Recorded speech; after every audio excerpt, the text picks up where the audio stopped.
जय बोला उस बाबे ने पर जोरदार ताली बजाओ। खरेखर मित्रों हमारा भाई खरेखर प्यार ना कैसे भाई क्या जीने लो एला हमारी दिली જેટલું અમારું ધ્યાન રાખે છે એટલી વલ્લાવારી મારી મેલડી અમારું ધ્યાન રાખીને બેઠી છે ભાઈ કે કોઈ આ જીગાની માલીમાં અમારા બાપ કેવું ની વસ્તી માથે કાર્ય હાથ કરે અને વલ્લાવારી મેલડી જો વલ્લે બેઠી લોટ હો જાવ ને તો મને વલ્લાવારી મેલડીને મને ખોટ લાગે મારા બાપ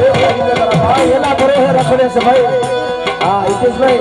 આ એના પરો હે મારી મેલડીનું નામ લઈને ક્યાં ક્યાં રખાતા હોય મારા બાપ અને હમણાં 2-3 દિવસમાં મારી મેલડીનો માનવો હોતો છે ભાઈ અને સર્વને બધાઈને ભાવ ભર્યું વાયક છે મારા બાપ અને જોરદાર તાલી મારી મેલડીને બતાવી દેજો મારા બાપ।